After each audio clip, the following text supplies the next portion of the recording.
What is a winning strategy? Why is it that in life and business, some people take a dive, others merely survive, and yet others thrive? What are the core characteristics that all great achievers have in common? Well, as an economist and as a sociologist, I've been studying these questions for over 25 years.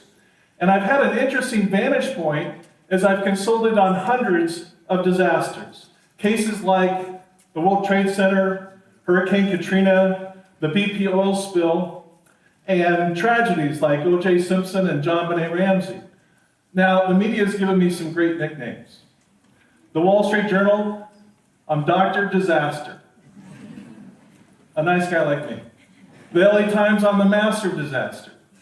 And in People magazine, they call me the Ghostbuster.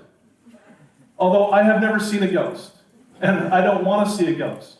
What the media doesn't get is that I'm really not that interested in disasters.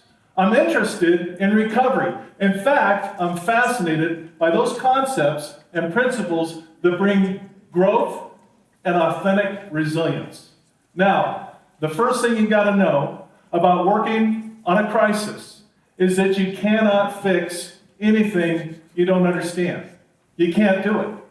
There's got to be a solid assessment. And over the years, an assessment tool has evolved, and I use it, and I love it because it's complete, it's balanced, and it's simple. In fact, I can sum it up in 4 little words: me, we, do, be. Me is our mindset. It's everything we think intellectually, believe philosophically, and feel spiritually. That's me. We is our connection with other people. It's our social capital. It's our relationships with others. Do is productivity. Now, in economics, we call productivity land, labor, and capital. But here, I think we're better off calling it things like taking care of our health, taking care of our money, taking care of our homes and our businesses, our products and services. That's do. And then B is about our game plan going forward and a legacy. I learned a long time ago that behind the headlines are real people. Let's take a look at that. In sociology, there's a term we call baseline. It describes your normal average condition. And then along comes a crisis. It could be a big one or a little one. And in the aftermath, a lot of people dive. They never recover back to the baseline. And yet, others work their way back to the baseline and they survive. That's admirable. However, there is a segment of society who will not only take on their challenges and beat them, but they will bounce back bigger and better than they were before. And they thrive. I don't want to talk about disasters. Can we talk about thriving? My dad said, if you want to be successful, you got to do what successful people do. And here I have this unique privilege of being with the thrivers behind the biggest headlines around the world. And here's what I learned.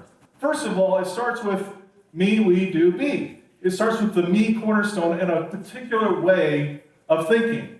Thrivers are adaptive. They're open to new ways of thinking. And thrivers are also practical. They let go of the stuff we can't control, and they focus in on the stuff we do control. What do we really control? We can't control the past. We can't control the weather. What we can really control are things like, what time am I going to get up? What foods am I going to put in my mouth? What am I going to read?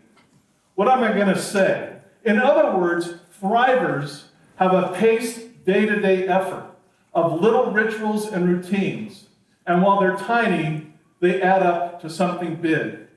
And we call those tiny behaviors rich habits. When my research team made the connection between rich habits and thriving, we wanted to learn more.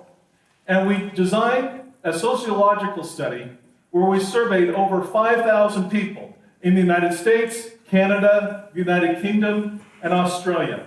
And we statistically correlated various rich habits with various measures of success. And here are some highlights. In the me cornerstone, those turned out to be habits like reading, meditation, prayer, and nature walks. In fact, avid readers dominated in all statistical measures of success. They earned more money, they were better educated, they accumulated more wealth, and they were happier.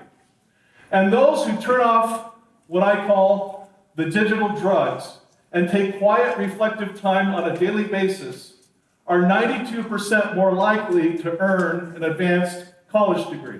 Now, the we cornerstone, that's relationships. That turned out to be habits like smiling more, sending thank you cards, going out of our way to being a little kinder to other people. One statistic really popped out in terms of relationships and family.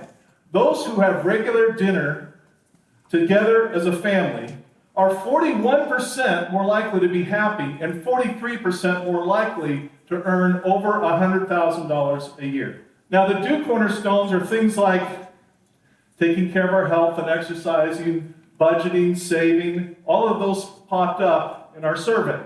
And a few things popped up as well. Again, those who exercise, even for 15 minutes a day, dominate statistically in every single measure of success. And those who make their beds in the morning are 207% more likely to become millionaires. I got my son, Drake, to make his bed for 3 days with that statistic. I think it's because it puts your mind into a productive mindset. However, this survey put money into perspective. Money does statistically correlate with happiness, but only for those who are struggling to pay their basic bills at about $25,000 a year. However, after that amount, you are statistically just about as likely to be as happy as a billionaire if you have enough to pay your basic bills. B is our game plan to move forward and create some kind of legacy, something bigger than ourselves. Those who maintain a calendar and a to-do list are 289% more likely to become millionaires. And speaking of legacy, those who maintain their family histories and their family legacies are up to 300% more likely to be very happy. Well, we also looked at the lives of history's great achievers, and inevitably, without exception, we found this distinct pattern of signature-rich habits. In the me cornerstone is thinking. Albert Einstein had a particular signature-rich habit.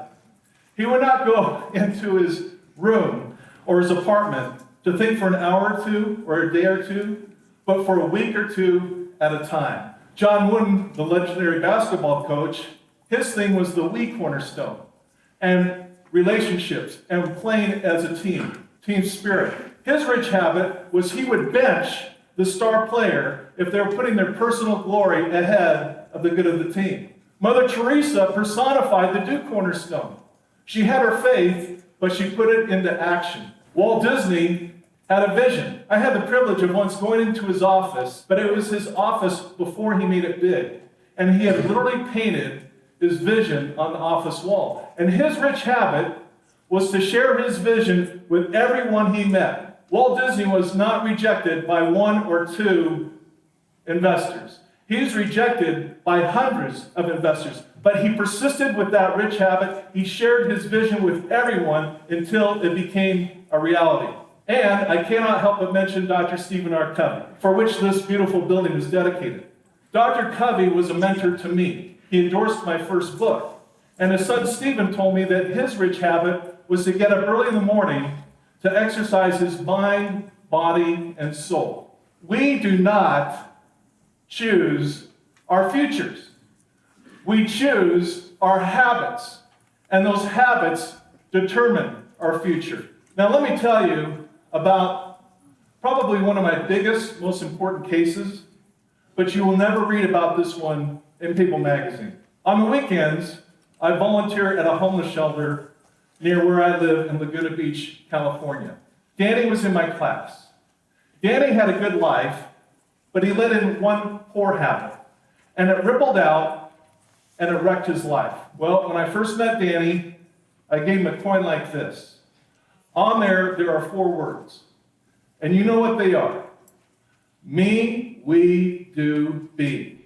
I challenged Danny to assess his me, we, do, be habits. And he did. And he came back with this long list of 8 or 10 new, huge habits. I've met these thrivers everywhere from Chernobyl to Hiroshima. That's not how they do it. They take it slow, one tiny step at a time. That's what really works. And so I said, Danny, your only commitment was hold on to that coin and do 1 push-up a day. That was it.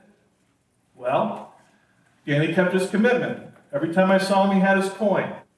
And he did his 1 push-up a day. Even if he was tired or in a bad mood, he did his 1 push-up a day. But it turned into 10, 20, 50 push-ups. And then Danny started going to the library and checking out books and reading them. And then Danny started going down to the beach to meditate. And then Danny wrote down his goals for the future. I will never forget the day when I went to the homeless shelter on Pacific Coast Highway. And I walked in and I saw Danny. And Danny looked kind of sad. And I went up to him and I said, Danny, what's up? He said, he called me Dr. Bell. I said, call me Randy. He said, Dr. Bell, I got to move out. And I'm sad because I'm going to miss you. And I'm going to miss the staff. In our class, we talked about rich habits. And I made it a rich habit to hand out my resume to 3 people a day, no matter what. And I handed out those resumes week after week after week. It turned into months, and I failed. But I finally got a job. And then I made it a habit to show up 5 minutes early. And in class, we talked about saving money. And he said, Dr. Bell, I've been saving 80% of what I've earned. And in class, we talked about staying away from the toxic people and the frauds. And I reconnected with my good friends. And I reconnected with my family. And I've got an apartment, and I'm moving out. Wow. Well, this inspired me. It had been a while since I had adopted a new rich habit. And it's now been 3 months since I've had a diet soda. To sum it up, rich habits, rich life. If you hit a crisis in life or in business, and let's be honest, we all hit a crisis. You've taken a dive and you want to survive. Or if you're just surviving and you want to thrive, assess your me, we, do, be habits and identify the one weakest area, and then adopt that one rich habit and let it ripple out. We call it the rich habit ripple. It worked for Danny, it worked for me, it's worked for students, parents, teachers, leaders, lots of millionaires, and even a couple billionaires. It will work for you. Thank you.